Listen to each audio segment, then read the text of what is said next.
ট্ৰেডিঙক লৈ এতিয়া ৰাজ্যত চলিছে এক প্ৰকাৰ ধুমুহা বুলি ক'ব লাগিব। আজি মোৰ লগত আছে নৱজ্যোতি কলিতা আৰু লগতে আমি বিষয় এটা আলোচনা কৰিম। অনলাইন ট্ৰেডিঙত যি কলা ধন আছিল, এই কলা ধন বগা হৈছে। কলা চাউল যিদৰে বগা চাউল যিদৰে কলা হয়, ঠিক তেনেদৰে কিন্তু এবাৰ কলা ধন হৈছে বগা। ষ্টুডিঅ'ত মই নৱজ্যোতি কলিতা আছো। ডিবি নিউজৰ ডেস্কত ষ্টুডিঅ'ত সম্পূৰ্ণৰূপে বিশ্লেষণ কৰা হৈছে এটা বিষয়ৰ ওপৰত। ৰাজ্যৰ মুখ্যমন্ত্ৰী ডক্টৰ হিমন্ত বিশ্ব শৰ্মাই কেবিনেটতো বিশ্লেষণ কৰিছে। আটাইতকৈ ডাঙৰ প্ৰশ্নটো হৈছে যে বিনিয়োগ আৰু বিনিয়োগ সম্পৰ্কে বিশেষ তথ্য এই প্ৰতিবেদনত পাব আৰু ৰাজ্যৰ মুখ্যমন্ত্ৰী ডক্টৰ হিমন্ত বিশ্ব শৰ্মাৰ জ্ঞাতাৰ্থে এই প্ৰতিবেদনত জনাও যে আপুনি যদি জ্ঞাত নহয় তেতিয়াহ'লে এই প্ৰতিবেদনখনত আমি কিছুমান ক্লু দিবলৈ চেষ্টা কৰিম, কিছুমান বিষয়ৰ ওপৰত উপস্থাপন কৰিবলৈ চেষ্টা কৰিম।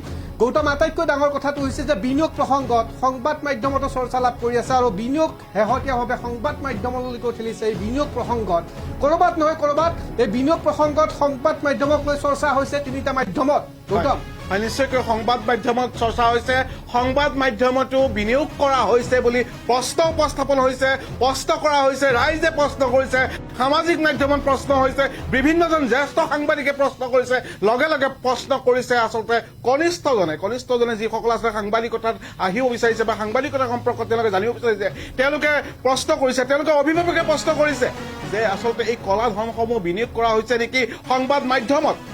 নিশ্চয়কৈ এটা প্ৰতিবেদন দেখাম। তাৰ পূৰ্বে জনাইছো ডিবি নিউজৰ দৰ্শকসকলক যে তিনিটাকৈ বিশেষ মাধ্যমত বিশেষৰ ওপৰত চৰ্চা লাভ কৰি আছে আৰু ৰাজ্যৰ মুখ্যমন্ত্ৰী হিমন্ত বিশ্ব শৰ্মাৰ প্ৰমুখ্যে পীযুষ হাজৰিকাও সক্ৰিয় যে অনলাইন ট্ৰেডিং প্ৰসংগত কোনো হাৰি যাব নোৱাৰে। কিছু সময়ৰ মুহূৰ্তৰ পূৰ্বেই ৰাজ্যৰ মুখ্যমন্ত্ৰী ডক্টৰ হিমন্ত বিশ্ব শৰ্মাই এক কেবিনেটত সিদ্ধান্ত লৈছিল, য'ত উল্লেখ কৰিছিল এতিয়াও যদি গাঁৱত ক'ৰবাত সৰু সৰু ট্ৰেডিং আছে, ট্ৰেডিঙৰ লগত জড়িত থকা বিষয়ৰ ওপৰত তদন্ত হ'ব।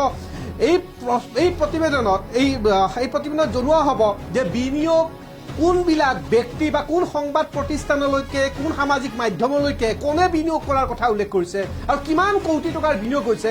আজি এই প্ৰতিবেদনত চুমিয়ে কি খালে, চুমিয়ে কি পিন্ধিলে, তাৰ্কিক বৰা কেনেকে থাকিলে, চুমি চেণ্ডেল পিন্ধিছে নে নাই, জেলত আছে নেকি চুমি বৰা, এই বিষয়ত নহয়। আজিৰ এই প্ৰতিবেদন সম্পূৰ্ণ বিশ্লেষণ ৰূপত এই প্ৰতিবেদনত জনসাধাৰণেও কমেণ্ট দিব পাৰিব। আমাৰ অনুষ্ঠান সম্পূৰ্ণৰূপে লাইভ চলি আছে। গৌতম, আমি এটা প্ৰতিবেদন চাব বিচাৰো। নিশ্চয়কৈ হ'ব। এটা সংবাদ প্ৰতিষ্ঠানত প্ৰকাশ হোৱা এটা প্ৰতিবেদনক আঁত ধৰি আজি আমি আত্মসমালোচনাও কৰিম। সেই প্ৰতিবেদনখন প্ৰথমতে দেখাই ল'ব বিচাৰিছো। টেলিভিছন চেনেল তেওঁলোকে ওলোৱাৰ পৰিকল্পনা কৰিছিল, এটা পুৰণা টেলিভিছন চেনেল তাক নতুন ৰূপত সজোৱাৰ চেষ্টা চলাইছিল। তাত সেই কলিতা নামৰ ব্যক্তিজনো এজন অংশীদাৰ আছিল। ইতিমধ্যে আৰক্ষীয়ে STFে সমগ্ৰ বিষয়টো অনুসন্ধান কৰাৰ পিছত এইবোৰ তথ্য সন্মুখত তেওঁলোকে লাভ কৰিছে। কিন্তু বিশালে সেই টেলিভিছন চেনেল বা ডিজিটেল প্লেটফৰ্মখনত ধন বিনিয়োগ কৰাৰ ক্ষেত্ৰত চেক দিয়া নাছিল, কেৱল নগদ ধন দিয়াৰ তথ্য পোৱা গৈছে।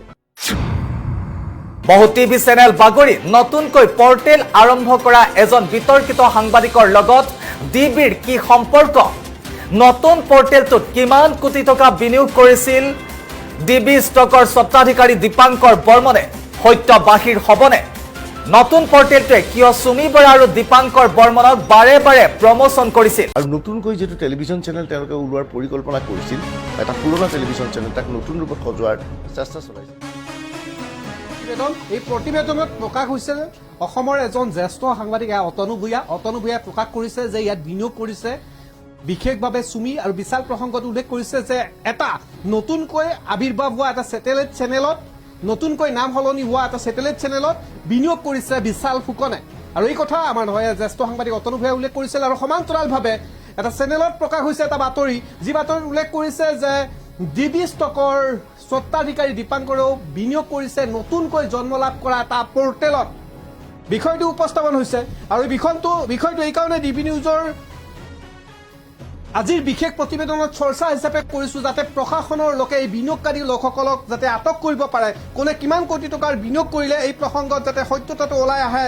ইয়াৰ বাবেই আমাৰ এই প্ৰতিবেদন। পুনৰ জনাইছো, এয়া জ্যেষ্ঠ সাংবাদিক অতনু ভূঞাৰ এক বিশেষ পডকাষ্ট, য'ত উল্লেখ কৰিছে যে চুমি বিশাল প্ৰসংগত চুমিয়ে নতুনকৈ নৃত্য আৰু নতুনকৈ বিভিন্ন ধৰণৰ অনুষ্ঠান কৰাৰ কথা উল্লেখ কৰিছে, য'ত উল্লেখ কৰিছে যে নতুনকৈ এটা ডিজিটেল প্লেটফৰ্ম আৰু এটা ছেটেলাইট চেনেল বিচাৰিছিলে, যাৰ বাবে চুমিয়ে বিচাৰিছিলে এটা নতুনকৈ নাম পৰিৱৰ্তন হোৱা এটা চেনেলত বিনিয়োগ কৰিবলৈ বিশাল ফুকনে আমাৰ কথাও নহয় অতনু ভূঞাই মন্তব্য কৰিছে আৰু সমান্তৰালভাৱে ডিপি ষ্টকৰ স্বত্বাধিকাৰী বৰ্তমানলৈকে পলাতক অৱস্থাত আছে আৰু ডিবি নিউজৰ স্বত্বাধিকাৰী ক্ষমা কৰিব ডিবি ষ্টকৰ স্বত্বাধিকাৰীয়েও এটা নতুনকৈ জন্ম লাভ কৰা এটা পৰ্টেলত বিনিয়োগ কৰাৰ কথাও প্ৰসংগ কৰিছে সংবাদ প্ৰতিষ্ঠানত এনেধৰণৰ বাতৰি প্ৰকাশ হৈছে এতিয়া বিনিয়োগকাৰীসকলে কোন সাংবাদিকক লগ ধৰি কিমান কোটি টকা কেনেধৰণে কৰিলে কাৰণ প্ৰশ্ন সংবাদ মাধ্যমলৈকে আহিছে সাংবাদিকৰ পিনে এতিয়া প্ৰশ্ন আহিছে হয়, নিশ্চয়কৈ। সামাজিক মাধ্যমতো ৰাজ্যে প্ৰশ্ন উত্থাপন কৰিছে যে কি হৈছে এই বিষয়বস্তুৰ ওপৰত আনকি ৰাজ্যৰ মুখ্যমন্ত্ৰী ডক্টৰ হিমন্ত বিশ্ব শৰ্মা মন্তব্য কৰা দেখা পোৱা গৈছে যে সমগ্ৰ বিষয়বস্তুৰ খাম খেলি এতিয়া ট্ৰেডিং সাংবাদিক পুলিচ প্ৰশাসন এই তিনিটা ত্ৰিভুজৰ কোণৰ ক'ৰবাত নহয় ক'ৰবাত কিবা এংগুল মিলিত হৈ আছে নেকি এনে ধৰণৰ প্ৰশ্ন এতিয়া উত্থাপন হৈছে গৌতম হয়, নিশ্চয়কৈ ট্ৰেডিঙৰ সম্পৰ্কত যিবিলাক জড়িত আছে সেইসকল আচলতে পলাই গৈছে যদি কোনোবাক আচলতে কোনোবাক আচলতে সহজ কৰি দিছে আৰক্ষীয়ে যোৱাকালি সামাজিক মাধ্যমত বিশেষভাৱে ভাইৰেল হৈ পৰিছিলে চুমি বৰা আৰু তাৰ্কিকৰ এখন ফটো ভাইৰেল হৈ পৰিছিলে যিটো আচলতে মানৱ অধিকাৰৰ ক্ষেত্ৰত উলংঘা হৈছে বুলি ক'ব পাৰি কিন্তু তেনেকুৱা এখন ফটো ইতিমধ্যে ভাইৰেল হৈ পৰিছে আৰু সেই ফটোত দেখুওৱা হৈছে যে তাত আচলতে যিটো লক আছিলে দুৱাৰখনৰ তাৰ লক নাছিলে তলা নাছিলে চুমিয়ে পিন্ধি গৈছিল চেণ্ডেল বিশাল তাৰ্কিকৰ ভৰিটো আছিলে বিশাল হয় চুমিয়া কি পিন্ধিছে তাতকৈ ডাঙৰ কথা হ'ব ক'ত বিনিয়োগ কৰিছে এই বিনিয়োগটো আটাইতকৈ ডাঙৰ প্ৰশ্ন কোন সাংবাদিকক বিনিয়োগ কৰিছে কোন কলিতা উপাধ্যায় সাংবাদিকৰ ওচৰত কিমান কোটি টকা দিছে এই বিষয়ৰ ওপৰত তদন্ত হ'ব লাগিব কোন বিশাল ফুকনে কোনটো চেটেলাইট চেনেলত বিনিয়োগ কৰিবলৈ প্ৰৱেশ কৰিছে এবাৰ ভাবক বিশাল ফুকনৰ দৰে অবৈধভাৱে টকা উপাৰ্জন কৰা ব্যক্তিসকলে চেটেলাইট চেনেল খুলিব তাত আপোনাৰ মোৰ দৰে একাংশ সাংবাদিকে তাত কাম কৰিব তাৰ MD অথবা তাৰ ইনচাৰ্জ চুমি বৰাৰ দৰে ব্যক্তিয়ে হ'ব গতিকে সংবাদ মাধ্যমক লৈ এতিয়া আত্মসমালোচনা কৰাৰ সময় এই প্ৰতিবেদনত আৰু গতিকে এই প্ৰতিবেদনত মই আশা কৰিম যে আপুনিও নকওক চুমিয়ে কি পিন্ধিছে চুমিয়ে কি খাইছে বিনিয়োগ প্ৰসংগত এই প্ৰতিবেদনত চৰ্চা হওক হয় নিশ্চয়কৈ নব কিন্তু তাৰ আগতে আমি গ্ৰাফিক্স লাইন চোৱাটো ভাল হ'ব কিন্তু লগতে আমি কওঁ যে এটা কথা এই দুজনকৈ জ্যেষ্ঠ সাংবাদিকে আচলতে দুটা বিভিন্ন ধৰণৰ বিভিন্ন মন্তব্য প্ৰকাশ কৰিছে আৰু তেওঁলোকৰ যি প্ৰতিষ্ঠান আছে সেই প্ৰতিষ্ঠানত বাৰে প্ৰতি উল্লেখ কৰিছে তাত কলাধীন ধন বগা কৰাক বিনিয়োগ কৰা হৈছে লগতে কৰা হৈছে যে সংবাদ মাধ্যমত এইসমূহ ধন বিনিয়োগ কৰা হ'ব প্ৰথমে চাই লওঁ গ্ৰাফিক্স লাইন নিশ্চয়কৈ গৌতম আপুনি কোৱাৰ দৰে অনলাইন ট্ৰেডিং প্ৰসংগত যিহেতুকে অনলাইন ট্ৰেডিঙৰ লগত ইণ্টাৰনেশ্যনেল এটা যোগাসূত্ৰ থকাৰ কথা উল্লেখ কৰিছে গ্ৰাফিক্সলৈকে যাব বিচাৰিছো হয় অনলাইন ট্ৰেডিঙত কলা ধন বগা কোনে কৰিলে কোন কোন সংবাদ প্ৰতিষ্ঠানৰ লগত সামাজিক মাধ্যমে বিতৰণ হৈছে এই ধন কোনে কোনে পালে ইয়াৰ সিংহ অংশ ৰাজ্যৰ জ্যেষ্ঠ সাংবাদিকৰ পৰ্যালোচনাত কি কি তথ্য পোহৰলৈ আহিছে ৰাজ্যৰ মুখ্যমন্ত্ৰী অৱগত হৈছেনে উক্ত বিষয়ত চুমি বিশাল তাৰ্কিক দীপাংকৰ স্বপ্ননীল ৰঞ্জিতক লৈ মাষ্টাৰ প্লেন কাৰ হয় নিশ্চয়কৈ অনলাইন যি ট্ৰেডিং এই ট্ৰেডিঙত বিনিয়োগ কৰিছে কোনে কোনে অনলাইন ট্ৰেডিঙৰ কলা ধন বগা কোনে কৰিলে কোন কোন সংবাদ প্ৰতিষ্ঠানৰ লগতে সামাজিক মাধ্যমৰ প্লেটফৰ্মত বিতৰণ হৈছে এই ধন আৰু বিশেষভাৱে উল্লেখ কৰিছে দুটাকৈ প্ৰতিষ্ঠানে বিশেষভাৱে উল্লেখ কৰিছে যে এই কলা ধন বিনিয়োগ কৰা হৈছে চুমি আৰু তাৰ্কিকে নাইবা চুমি তাৰ্কিক দীপাংকৰ স্বপ্ননীল ৰঞ্জিতৰ সেই সকলো কলা ধন এতিয়া সংবাদ মাধ্যমলৈ হস্তান্তৰ কৰাব তেওঁলোকে নিজাকৈ আচলতে সংবাদ মাধ্যম প্ৰতিষ্ঠা কৰিব ইয়াক লৈ প্ৰশ্ন হৈছে ৰাজ্যৰ মুখ্যমন্ত্ৰী অৱগত হৈছে নে নাই এই বিষয়সমূহত ৰাজ্যৰ জ্যেষ্ঠ সাংবাদিকৰ পৰ্যালোচনাত কি কি তথ্য পোহৰলৈ আহিছে কোনে কোনে পালে ইয়াৰ সিংহ অংশ নিশ্চয়কৈ নব এটা কথা ক'ব লাগিব চুমি বিশাল তাৰ্কিক দীপাংকৰ স্বপ্ননীল আৰু ৰঞ্জিতৰ লৈ মাষ্টাৰ প্লেন কৰিছে নেকি শেহতীয়াকৈ CBIৰ হাতলৈ হস্তান্তৰ কৰাৰ পিছতে এতিয়া বহুতৰে আশাত চেঁচা পানীত পৰিব নেকি অনলাইন ট্ৰেডিঙত কলা ধন বগা কৰিলে কোনে আমি গ্ৰাফিক্স লাইনত আহিছো যে অনলাইন ট্ৰেডিঙত কলা ধন বগা কৰিলে কোনে সংবাদ মাধ্যমলৈকে প্ৰশ্ন আহিছে শেহতীয়াভাৱে দুটাকৈ সংবাদ প্ৰতিষ্ঠানত আৰু সামাজিক মাধ্যমত এই বিষয়ত প্ৰকাশ হৈছে কোন কোন সংবাদ প্ৰতিষ্ঠানৰ লগতে সামাজিক মাধ্যমে বিতৰণ কৰিলে এই ধন কোনে কোনে পালে ইয়াৰ সিংহ অংশ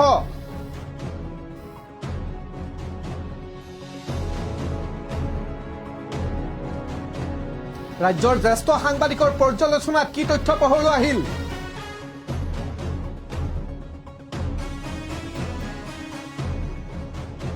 ৰাজ্যৰ মুখ্যমন্ত্ৰী হৈছে নে নাই বিষয়সমূহৰ ওপৰত গৌতম এই কথাত ক'ব লাগিলে সামাজিক মাধ্যমত এতিয়া তোলপাৰ চলি আছে চুমি বৰা, তাৰ্কিক বৰা, ইয়াৰ উপৰিও অনলাইনত শেহতীয়াভাৱে স্বপ্নলীল দাস আৰু এতিয়া DB ষ্টকৰ স্বত্বাধিকাৰী। হয়, নিশ্চয়কৈ ক'ব লাগিব। আৰু এই সমগ্ৰ বিষয়টো ৰাজ্যৰ দুজনকৈ জ্যেষ্ঠ সাংবাদিকে তেওঁলোকে বিশেষভাৱে প্ৰতিবেদন প্ৰস্তুত কৰিছে, প্ৰতিবেদন প্ৰকাশ কৰিছে। এই প্ৰতিবেদনসমূহত তেওঁলোকে স্পষ্টকৈ উল্লেখ কৰিছে এই যি কলা ধন, এই কলা ধন এতিয়া সংবাদ মাধ্যমত আচলতে বিনিয়োগ কৰা হ'ব। তেওঁলোকে উত্তৰ দিব লাগিব। আমাৰ প্ৰশ্ন, তেওঁলোকে উত্তৰ দিব লাগিব। এটা কথা ক'ব পাৰি যে যিহেতুকে আপুনি কোৱাৰ ধৰণে ইতিমধ্যে চৰ্চা হৈছে, জ্যেষ্ঠ সাংবাদিক অতনু ভূঞাই প্ৰতিবেদন প্ৰকাশ কৰিছে, সমান্তৰালভাৱে অসমৰ আগশাৰীৰ এটা ছেটেলাইট চেনেলৰ প্ৰতিবেদন প্ৰকাশ হৈছে, য'ত উল্লেখ কৰা হৈছে যে বিনিয়োগৰ সম্পৰ্কে যে চেনেলত আৰু ইয়াৰ উপৰিও এটা ডিজিটেল প্লেটফৰ্মত বিনিয়োগ কৰিব বিচাৰিছিলে বিশাল ফুকনে বা বিনিয়োগ কৰিছে বুলি যিহেতুকে প্ৰতিবেদন প্ৰকাশ হৈছে। বিনিয়োগ কাক কৰা হৈছে, কিমান কোটি টকাৰ বিনিয়োগ কৰা হৈছে, এই সম্পৰ্কে তদন্তৰ আওতালৈকে আহিবনে নাই বা এই ধৰণৰ তেওঁলোকৰ হাতত নিশ্চয় তথ্য আছে। সেই তথ্যৰ ভিত্তিত তেওঁলোকে কৈছে ইতিমধ্যে মুখ্যমন্ত্ৰী হিমন্ত বিশ্ব শৰ্মাক 1 কোটি টকা দিবলৈ প্ৰায় 1 কোটি টকা দিবলৈ বিচাৰিছিলে, কিন্তু 1 কোটি টকা লোৱা নাছিলে। নোলোৱাৰ পাছতে আচলতে মুখ্যমন্ত্ৰীয়ে এই বিষয়টো তদন্তৰ আওতালৈ আনিছিলে। আৰু এতিয়া জ্যেষ্ঠ সাংবাদিকে উল্লেখ কৰিছে যে সংবাদ প্ৰতিষ্ঠানলৈ ইয়াত ধন বিনিয়োগ কৰা হৈছে। তেওঁলোকৰ নিশ্চয় তদন্ত আছে, গতিকে তেনেধৰণৰ বাতৰি পৰিৱেশন কৰিছে। আৰু সেইকাৰণে আমাৰ এই প্ৰতিবেদনৰ অৰ্থ এইটো যে তেখেতলোকে যিহেতু এই প্ৰতিবেদন কৰিছে আৰু বিভিন্ন মাধ্যমত আমাক বিভিন্নভাৱে প্ৰশ্ন কৰা হৈছে যে আচলতে কোন কোন প্ৰতিষ্ঠানত বিনিয়োগ কৰা হৈছে, সেই সম্পৰ্কত উত্তৰ দিয়াটো প্ৰয়োজন। কি ভাবে আপুনি কোৱাৰ ধৰণে যে চিৰিয়েল টাইপ হ'ব নালাগে বাতৰিৰ প্ৰতিবেদন, বাতৰিত সম্পূৰ্ণৰূপে তথ্য সহকাৰে যদি তথ্য আছে তেতিয়াহ'লে প্ৰকাশ হ'ব লাগে নাম, কাৰণ এওঁলোকক চিনি পাব লাগে অসমৰ ৰাইজে। এইসকল ব্যক্তিক ছবি স্পষ্টীকৰণ হ'ব লাগে, কাৰণ বিশাল ফুকন, চুমি বৰাৰ বিৰুদ্ধে যি অভিযোগ আহিছে, অসম আৰক্ষীয়ে নিজাববীয়াকৈ যি গোচৰ ৰুজু কৰিছে, স্বপ্নলীল দাস, দীপাংকৰ, শেহতীয়াভাৱে DB ষ্টকৰ স্বত্বাধিকাৰী, এই সম্পৰ্কে যি ধৰণৰ পৰ্যালোচনা চলি আছে বা যেনেধৰণে ব্লেক মানিসমূহ তেওঁলোকৰ হাতলৈকে গৈছে আৰু শেহতীয়াভাৱে সংবাদ মাধ্যমলৈকে যিহেতুকে চৰ্চা হৈছে, যিহেতুকে আন্তঃৰাষ্ট্ৰীয় পৰ্যায়ত তেওঁলোকৰ নেটৱৰ্ক আছে, কোন হিন্দী চেনেল, কোন ইংলিছ চেনেলত বিনিয়োগ হ'ব পাৰে বা কেনেধৰণৰ ডিজিটেল প্লেটফৰ্মত বিনিয়োগ হৈ আছে, এই সম্পৰ্কে সম্পূৰ্ণৰূপে তথ্য প্ৰকাশ কৰাৰ প্ৰয়োজন আছে আৰু আৰক্ষীয়ে এই বিষয়ৰ ওপৰত গুৰুত্ব দিয়াৰ প্ৰয়োজন আছে। গৌতম, হয়, আজিৰ কেবিনেটত, বিশেষকৈ আজিৰ কেবিনেটৰ কথা মই উল্লেখ যদি কৰোঁ, আজিৰ কেবিনেটত ইতিমধ্যেই CBIক হস্তান্তৰ কৰা হৈছে। কেবিনেটত গুৰুত্বপূৰ্ণ সিদ্ধান্ত গ্ৰহণ কৰা হৈছে আৰু 32টা গোচৰ CBIলৈ হস্তান্তৰ কৰা হৈছে। এটা গোচৰ আৰক্ষীয়ে ৰাখিব, অসম আৰক্ষীয়ে, আৰু 32টা গোচৰ CBIলৈ হস্তান্তৰ কৰা হৈছে আৰু এমাহৰ ভিতৰত দিয়া হৈছে, এই দায়িত্ব দিয়া হৈছে। আৰু ইয়াত আচলতে দুটাকৈ জ্যেষ্ঠ সাংবাদিকে বৃহৎ চক্ৰ এটা জড়িত হৈ আছে। হয়, এই তেওঁলোকৰ আচলতে উপভোগ কি হয়, ইয়াত বিনিয়োগ কৰাৰ পাছত কি কি উপভোগ কৰিব পাৰে তেওঁলোকে বিভিন্ন ক্ষেত্ৰত। আৰু বিশেষকৈ যিহেতু অসমৰ ক্ষেত্ৰত দুজনকৈ জ্যেষ্ঠ সাংবাদিকে এই ক্ষেত্ৰত প্ৰতিবেদন প্ৰস্তুত কৰিছে আৰু তেওঁলোকক নিশ্চয় আওতালৈ আনিলে আৰু তেওঁলোকেও কিছু তথ্য দিব। মুখ্যমন্ত্ৰীয়ে ইতিমধ্যে তথ্য দিছে। নিশ্চয়কৈ ইতিমধ্যে ৰাজ্যৰ মুখ্যমন্ত্ৰী ডক্টৰ হিমন্ত বিশ্ব শৰ্মাই অনুৰোধ জনাইছিলে যে ট্ৰেডিং প্ৰসংগত সাধাৰণ ৰাইজলৈকেও অনুৰোধ জনাইছিলে যে যিসকল ব্যক্তি থাকিব সহযোগ কৰাৰ কথা উল্লেখ কৰিছে, যাতে ইয়াৰ মূল মাষ্টাৰ মাইণ্ডক লগ কৰিব পাৰে। এই ক্ষেত্ৰত এটা কথা ক'ব পাৰি, সংবাদ মাধ্যমে প্ৰতিটো ক্ষেত্ৰতে আৰক্ষীক সহযোগ কৰে বা প্ৰশাসনক সহযোগ কৰে আৰু সংবাদ মাধ্যম গণতন্ত্ৰৰ চতুৰ্থ স্তম্ভ যিহেতুকে, গতিকে প্ৰতিটো ক্ষেত্ৰত ন্যায় ব্যৱস্থা কৰাৰ ক্ষেত্ৰত আপুনি কোৱা ধৰণে বিনিয়োগকাৰীসকলৰ নাম প্ৰকাশ হ'ব লাগিব সংবাদ মাধ্যমসমূহত বা চিৰিয়েল টাইপ নিউজসমূহ কৰি থাকিলে তদন্ত কৰাৰ ক্ষেত্ৰত ক'ৰবাত নহয় ক'ৰবাত অসুবিধা হ'ব। আশা কৰিম যে যিহেতুকে জ্যেষ্ঠ বা তেওঁলোকক আমি আদৰ্শ হিচাপে লওঁ, নৱপ্ৰজন্মৰ সাংবাদিক হিচাপে আমি বহুত শিকিব লগা আছে নিশ্চয় এইসকল জ্যেষ্ঠ সাংবাদিকৰ পৰা, আৰু তেওঁলোকক আমি অনুকৰণ কৰোঁ বা তেওঁলোকৰ পৰা বহু বস্তু আমি শিকোঁ। আৰু এই ক্ষেত্ৰত এটা বিষয়ৰ ওপৰত আমাৰ ক'ৰবাত নহয় ক'ৰবাত প্ৰশ্নবোধক থাকি গ'ল যে দুয়োখন প্ৰতিবেদনতে প্ৰকাশ কৰাৰ ভংগী সম্পূৰ্ণৰূপে সংবাদ মাধ্যমত বিনিয়োগ কৰা, অৰ্থাৎ কলা ধনসমূহ বিশাল ফুকনে, চুমি বৰা বা তাৰ্কিক বৰা, ৰঞ্জিতৰ পৰা আৰম্ভ কৰি DB ষ্টকৰ স্বত্বাধিকাৰী দীপাংকৰলৈকে সকলোৱে মাধ্যম হিচাপে সংবাদ মাধ্যমক বিচাৰি লয় নেকি, যে অৱশেষত সংবাদ মাধ্যমে এই কলা ধনসমূহৰ জৰিয়তে হোৱাইট কৰিব, এনেকুৱা ধৰণৰ পৰিকল্পনা হয় নেকি? এই বিষয়ত এটা প্ৰশ্ন উত্থাপন হৈছে। আৰু যদি কৰে নব, কিন্তু তেতিয়াহ'লে কিন্তু আচলতে সংবাদ মাধ্যমৰ যি বিশ্বাসযোগ্যতা, এই বিশ্বাসযোগ্যতাও নোহোৱা হ'ব। তেওঁলোকে প্ৰতিবেদন কৰিছে, প্ৰতিবেদন কৰাৰ কাৰণে আমি উল্লেখ কৰিছো, আৰু তেওঁলোকৰ সেই আচলতে ক'ত বিনিয়োগ কৰিছিল ক'ব লাগিলে এতিয়া সংবাদ মাধ্যমৰ আমি এই প্ৰতিবেদন যদিও আজি আমি প্ৰাইম নিউজ ৰাখি আমি এই প্ৰতিবেদন আজি চলাইছো বা ডেস্ক প্ৰডিউচাৰে আমাক অকণমান সময় দিছে এক কথাত ক'ব লাগিব যে এতিয়া আমি ইজনে আনজনৰ শত্ৰুতা দিয়াৰ সময় নহয় ইয়াত আত্মসমালোচনা কৰাৰ সময় ক'ৰবাত নহয় ক'ৰবাত আমাৰ সংবাদ মাধ্যমৰ গৰিমনা বাৰু পূৰ্বৰ তুলনাত নাই এই কথা আমি স্বীকাৰ কৰিব লাগিব কিন্তু এতিয়া আমাৰ আত্মসমালোচনা কৰাৰ সময় আত্মশত্ৰুতা বৃদ্ধি কৰাৰ সময় নহয় কিন্তু দুটাকৈ প্ৰতিষ্ঠানত ইতিমধ্যে প্ৰকাশ হৈছে যে ডিবি ষ্টকৰ স্বত্বাধিকাৰী দীপাংকৰে ইতিমধ্যে এটা ডিজিটেল প্লেটফৰ্মত নতুনকৈ সৃষ্টি হোৱা এটা ডিজিটেল প্লেটফৰ্মত বিনিয়োগ কৰিছিলে এই কথাও প্ৰতিবেদনত প্ৰকাশ হৈছে যে সত্য কেতিয়া উন্মোচন হ'ব সত্য কেতিয়া পোহৰলৈ আহিব এই ধৰণৰ উন্মোচন হৈছিলে আৰু সমান্তৰালভাৱে আন এক প্ৰতিবেদন ওলাইছে য'ত উল্লেখ কৰিছে যে এটা ডিজিটেল প্লেটফৰ্ম বিচাৰিছে চুমি আৰু বিশাল ফুকনে সমান্তৰালভাৱে এটা ছেটেলাইট চেনেল বিচাৰিছে ছেটেলাইট চেনেলটো নতুনকৈ নামাকৰণ হৈছে নতুন নামেৰে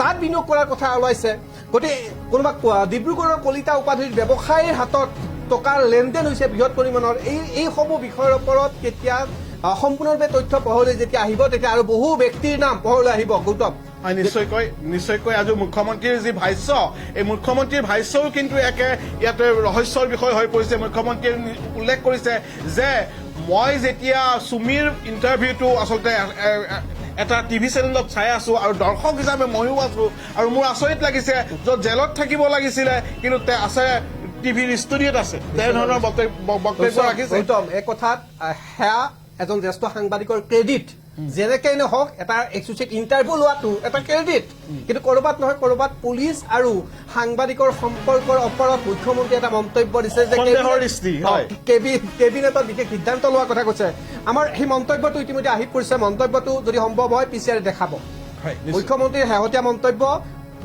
সংবাদ মাধ্যম আৰু পুলিচক লৈ মুখ্যমন্ত্ৰীয়ে এক সম্পৰ্কটোক লৈ এক সন্দেহৰ সৃষ্টি কৰি এটা মন্তব্য কৰিছে কাৰণ মুখ্যমন্ত্ৰীয়ে কৈছে যে যদিহে পুলিচ প্ৰশাসনে এৰেষ্ট কৰিছে তেতিয়াহ'লে তাক তেখেতসকলক জেললৈকে লৈ যাব লাগে যিয়ে অভিযুক্ত নহওক কিয় অভিযোগকাৰীসকলক যেতিয়া পুলিচ প্ৰশাসনে আটক কৰে তেওঁলোকক প্ৰথম ঠিকনা হ'ব লাগে পুলিচৰ আৰক্ষী থানা তেনে নহয় হোটেলত হ'ল 1750 টকাৰ চাহ আপেল খালে গতিকে এই ধৰণৰ বিষয়সমূহৰ মুখ্যমন্ত্ৰীয়ে অৱগত হোৱা নাছিল আৰু অৱগত নোহোৱাৰ বাবে আজি মুখ্যমন্ত্ৰীয়ে মন্তব্য কৰিছে যে ইয়াৰ ওপৰত মুখ্যমন্ত্ৰীৰো ক'ৰবাত দুখ থাকিল কাৰণ তেখেতে গৃহ বিভাগ চাই আছে মুখ্যমন্ত্ৰীৰ সেই মন্তব্যটো আমি শুনাই ল'ব বিচাৰিছো আৰু সাংবাদিকৰ সম্পৰ্কটো এইটো চিন্তনীয় তেওঁলোকক আমি এৰেষ্ট কৰিছোঁ পোনে পোনে লৈ যাব লাগে থানাত লৈ নগৈ জিমখানাত লৈ আহি পেলাই এটা চেনেলক আকৌ তাৰ ইণ্টাৰভিউ ল'ব সুবিধা দিয়া হৈছে মই নিজে 7:30 বজাত ইণ্টাৰভিউ চাই আছোঁ তেতিয়া মই DGPক ফোন কৰিলোঁ আৰে মই ইণ্টাৰভিউ চাই আছোঁ মানুহ থাকিব লাগে লকআপত ইয়াত ইণ্টাৰভিউ হৈ আছে কেছটোৰ পিছত মইহে লাগি আছোঁ মই মুম্বাইত আছিলোঁ ৰাতিপুৱা মই ছাডেনলি টিভি চাওঁতে দেখিছোঁ আপোনালোকে সেই চেনেলটোৰ তলত দৰ্শকত মোৰ নামটোও দেখিব মই চাই আছোঁ মই দেখিলোঁ যে ইটো জেলত থাকিব লাগে ই কেনেকৈ ইণ্টাৰভিউ দি আছে তেতিয়া মই ফোন কৰি হুলস্থুল লগালোঁ গতিকে মইতো ইয়াৰ পিছতে লাগি আছোঁ আৰু আজি আমি কেবিনেটত সাহসী সিদ্ধান্তটো সাক্ষাৎকাৰ ল'ব দিছে পুলিচ আৰু সাংবাদিকৰ সম্পৰ্কটো এইটো চিন্তনীয় তেওঁলোকক আমি এৰেষ্ট কৰিছোঁ পোনে পোনে লৈ যাব লাগে থানাত লৈ নগৈ জিমখানাত লৈ আহি পেলাই এটা চেনেলক আকৌ তাৰ ইণ্টাৰভিউ ল'ব সুবিধা দিয়া হৈছে মই নিজে 7:30 বজাত ইণ্টাৰভিউ চাই আছিলে মুখ্যমন্ত্ৰী ডক্টৰ হিমন্ত বিশ্ব শৰ্মাৰ আৰু আমি এতিয়া পীয়ুষ হাজৰিকাৰ যি মন্তব্য আছে পীয়ুষ হাজৰিকাই উল্লেখ কৰিছে যে ট্ৰেডিং কেলেংকাৰীত যিসকল জড়িত হৈ আছে সেইসকল কোনো প্ৰকাৰে সাৰি নাযাব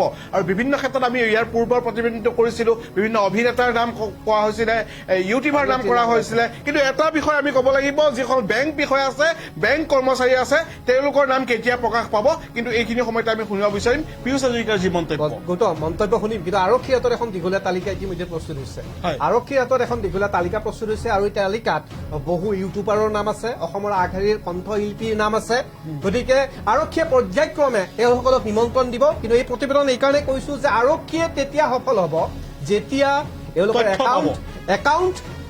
একাউণ্ট ট্ৰেন্সফাৰ ইয়াৰ উপৰিও যিসমূহ ধন অফলাইন অৰ্থাৎ কেছ পইচা যাক দিয়া হৈছে তেওঁলোকক কেনেধৰণে আৰক্ষীয়ে আওতালৈ আনিব তদন্তত অৰ্থাৎ বিনিয়োগ ক'ত হ'ল কেনেকৈ আহিল এই বিষয়টোৰ ওপৰত বিনিয়োগ প্ৰসংগৰ ওপৰত অলপ গুৰুত্ব দিলে এই বিষয়বস্তুৰ ওপৰত আৰু তথ্য পোহৰলৈ আহিব বহু ৰৌ বৰালি অহাৰ সম্ভাৱনা আছে। কিন্তু এটা কথা উল্লেখ কৰোঁ যে এটা কিন্তু ক্লু পাই গৈছে ইতিমধ্যেই, জ্যেষ্ঠ সাংবাদিকে উল্লেখ কৰিছে, প্ৰতিবেদন কৰিছে, তেওঁলোকে আচলতে সংবাদ মাধ্যমত এই ধন বিনিয়োগ কৰাৰ কথা কোৱা হৈছে। ইতিমধ্যে আৰক্ষীয়ে ক্লু পাইছে, আচলতে সেই সংবাদ প্ৰতিষ্ঠান বা ডিজিটেল প্লেটফৰ্ম অসমৰে নে অসমৰ বাহিৰৰ, সেই সম্পৰ্কেও আৰক্ষীয়ে সেই সম্পৰ্কে ইতিমধ্যে কিন্তু অৱগত হোৱা নাই, স্পষ্ট হোৱা নাই এই কথা প্ৰতিবেদনতো প্ৰকাশ কৰা নাই। যিহেতুকে এই প্ৰক্ৰিয়াটোত সম্পূৰ্ণৰূপে ৰাষ্ট্ৰীয় আন্তঃৰাষ্ট্ৰীয় পৰ্যায়ৰো বিভিন্ন বিষয়ৰ ওপৰত চৰ্চা চলি আছে আৰু সমগ্ৰ বিষয়বস্তু এতিয়া এটা গোচৰক বাদ দি CBIৰ হাতলৈকে হস্তান্তৰ হৈ গ'ল, প্ৰায় 32টাকৈ গোচৰ। গতিকে CBIয়ে যিকোনো ধৰণৰ নটিচ যিকোনো মুহূৰ্তত আহিব পাৰে। আমি পীযুষ হাজৰিকাৰ মন্তব্যটো শুনাম। পোষ্ট দিছিলে বিষয়টো ক'ব নেকি? চাওক, মই কৈছোঁ যে হিমন্ত বিশ্ব শৰ্মা ডাঙৰীয়াৰ চৰকাৰখনৰ নীতি হ'ল দুৰ্নীতিৰ বিৰুদ্ধে শূন্য সহনশীলতা। এইকেইদিনত যি প্ৰবঞ্চনাৰ কথা সকলোতে চলি আছে বা প্ৰচলিত হৈছে বা ব্যাপক চৰ্চা লাভ কৰিছে, অনলাইন ট্ৰেডিঙৰ যোগেদি মানুহক সৰ্বস্বান্ত কৰা হৈছে, মানুহৰ পইচা লুটা হৈছে, তাৰ বিৰুদ্ধে চৰকাৰৰ স্পষ্ট নীতি যে শূন্য সহনশীলতা। গতিকে যিসকল ব্যক্তি অভিযুক্ত বুলি নাম ওলাইছিল, প্ৰায় সংখ্যক ব্যক্তিকে কৰায়ত্ব কৰা হৈছে আৰু যি এজন দুজন পলাই আছে, কোনো পলাই থাকিব নোৱাৰে। মই অসম চৰকাৰৰ মন্ত্ৰী হিচাপে এই ক্ষেত্ৰত নিশ্চিত। হিমন্ত বিশ্ব শৰ্মা ডাঙৰীয়া এই ক্ষেত্ৰত অত্যন্ত কঠোৰ। যি এজন দুজন পলাই আছে, তেওঁলোকো বেছিদিন পলাই থাকিব নোৱাৰিব, আহি হয়তো আত্মসমৰ্পণ কৰিব লাগিব, নহয় হয়তো আমাৰ আৰক্ষী প্ৰশাসনে কৰায়ত্ব কৰিব আৰু তাৰ বিৰুদ্ধে অত্যন্ত চিৰিয়াছলি প্ৰচিকিউশ্যন হ'ব বা তদন্ত হ'ব। আৰু মই ভাবোঁ যে আইনে নিজৰ ওপৰত ডেফিনেটলি চিৰিয়াছলি ল'ব আৰু কোনোবাই যদি সঁচাকৈ প্ৰবঞ্চনা কৰিছে, তেখেতলোকৰ বিৰুদ্ধে উচিত ব্যৱস্থা নিশ্চয়কৈ লোৱা হ'ব। কিন্তু কংগ্ৰেছে এটা কথা কৈছিলে, চুমি বৰা পলোৱা নেপালত। চাওক, তেওঁলোকে অপপ্ৰচাৰ এইটো কাৰণেই কৰিছিলে, তেওঁলোকে হয়তো তদন্তৰ প্ৰক্ৰিয়াটোক বিপথে পৰিচালিত কৰিব খুজিছিল। সেই কথাটোৰ মই গৰিহণা দিছোঁ। অসম পুলিচে বা অসম চৰকাৰে ডেফিনেটলি খুব চিৰিয়াছলি এই কথাটোৰ তদন্ত কৰি আছিল আৰু তদন্ত নহওক বুলি ভাবি চাগে তেওঁ তদন্ত ভাল নহওক, মানুহে চৰকাৰক বেয়া পাওক, তাৰ কাৰণে কংগ্ৰেছে ষড়যন্ত্ৰ ৰচনা কৰিছিল। বিদায় ল'ব লাগিব। বিদায় লোৱাৰ শেষত কিন্তু আমি এটা কথা ক'ব লাগিব যে আমাৰ যি আজিৰ প্ৰতিবেদন, এই প্ৰতিবেদন আমি দৰ্শকলৈ আগবঢ়ালোঁ, লগতে আগবঢ়ালোঁ মুখ্যমন্ত্ৰী হিমন্ত বিশ্ব শৰ্মায়ো তেওঁ এই প্ৰতিবেদন চাওক। আচলতে দুজনকৈ জ্যেষ্ঠ সাংবাদিকে ইতিমধ্যেই এই বিষয়ে বিশেষভাৱে তথ্য দিছে আৰু তেওঁলোকৰ প্ৰতিষ্ঠানত প্ৰকাশ কৰিছে আৰু এই প্ৰতিষ্ঠান সম্পৰ্কত আঙুলিয়াই দিছে যে সংবাদ মাধ্যমত বিনিয়োগ কৰা হ'ব। সেই সম্পৰ্কত কি কয় নব? বিশ্বকৰ গৌতম, সমগ্ৰ বিষয়বস্তু ইউটাৰ্ণ, প্ৰতিটো বিষয়ত যে আন এক ইউটাৰ্ণ লয়। চুমি বৰা, বিশাল বৰা ফুকনৰ প্ৰসংগ আহিলে আন এক ইউটাৰ্ণ, সমান্তৰালভাৱে DB ষ্টকৰ স্বত্বাধিকাৰী দীপাংকৰৰ প্ৰসংগ আহিলে আন এক ইউটাৰ্ণ। কিন্তু সকলো ইউটাৰ্ণৰ বিনিয়োগৰ প্ৰসংগত কিন্তু দোষ ঢালিছে সংবাদ মাধ্যমলৈকে। গতিকে এই দোষ প্ৰকৃতাৰ্থে সঁচা নে মিছা, সেয়া আৰক্ষী তদন্তৰ পিছত পোহৰলৈ আহিব। কিন্তু প্ৰকৃতাৰ্থত যিসকল দোষী, তেওঁলোক সাৰি যাব নালাগে, সি লাগিলে সংবাদ মাধ্যমেই নহওক কিয়। কিন্তু এই কথা ইতিমধ্যে উল্লেখ কৰিছে ৰাজ্যৰ মুখ্যমন্ত্ৰী ডক্টৰ হিমন্ত বিশ্ব শৰ্মায়ো, কৈছে নিশ্চয়কৈ। কিন্তু এয়া পৰৱৰ্তী পৰ্যায়ত তদন্তৰ পিছত কি হ'ব সেয়া লক্ষণীয় হ'ব। আমি DB নিউজো প্ৰত্যক্ষভাৱে নজৰ ৰাখিম এই বিষয়টো বস্তুৰ ওপৰত যে কেনেধৰণে অনলাইন ট্ৰেডিং প্ৰসংগত কি পৰ্যায়লৈকে পালেগৈ আৰু প্ৰতিটো আপডেট আমি পুংখানুপুংখভাৱে DB নিউজৰ লগতে আমাৰ অসমৰে আন এক আগশাৰীৰ দৈনন্দিন বাৰ্তা কাকতখনত প্ৰকাশ হৈ আছে। আৰু এটা কথা গৌতম, প্ৰতিবেদন শেষ কৰাৰ পূৰ্বে কওঁ, অসমত বহুত জনবহুল সংবাদ গোষ্ঠী আছে, বহুকেইখন সংবাদ মাধ্যম আছে, প্ৰতিষ্ঠান আছে, যাৰ প্ৰচাৰ আৰু প্ৰসাৰ বহুত, কিন্তু এই ক্ষেত্ৰত বিনিয়োগ প্ৰসংগত কিন্তু এতিয়ালৈকে চৰ্চা হোৱা নাই। আশা কৰিম বিনিয়োগ প্ৰসংগত চৰ্চা হওক। যেনেধৰণে চুমি বৰা আৰু তাৰ্কিক বৰা পলাই থকাৰ সময়ত চৰ্চা হৈছিল সংবাদ মাধ্যমত, কি ডিজিটেল মাধ্যম, কি ছেটেলাইট, কি প্ৰিণ্ট মিডিয়া, সকলোতে কিন্তু চুমি বৰা আৰু তাৰ্কিক বৰাৰ প্ৰসংগত চৰ্চা হৈছিল। সমান্তৰালভাৱে এতিয়া DB নিউজৰ DB ষ্টকৰ স্বত্বাধিকাৰী দীপাংকৰ পলাতক অৱস্থাত আছে, তেখেতৰ বিষয়ে চৰ্চা হওক। আৰু তেখেতো সংবাদ মাধ্যমৰ আপুনিও ইতিমধ্যে প্ৰতিবেদন প্ৰকাশ কৰিছিলে পাৱাৰ অফ মিডিয়া। গতিকে এই বিষয়ৰ ওপৰত আকৌ চৰ্চা হোৱাৰ প্ৰয়োজন আছে আৰু দোষীয়ে উপযুক্ত শাস্তি পোৱাৰ মই এইখিনিতে এটা কথা ক'ব লগা আছে যে এইখিনিতে ক'ব লাগিব যে আচলতে সাপৰ সৰু বৰ নাই, ঠিক তেনেদৰে সংবাদ মাধ্যমৰ আচলতে সৰু বৰ নাই। বিভিন্ন সময়ত বিভিন্নজনে ক'ব বিচাৰে আচলতে বহুল প্ৰচাৰিত কাকত, কম প্ৰচাৰিত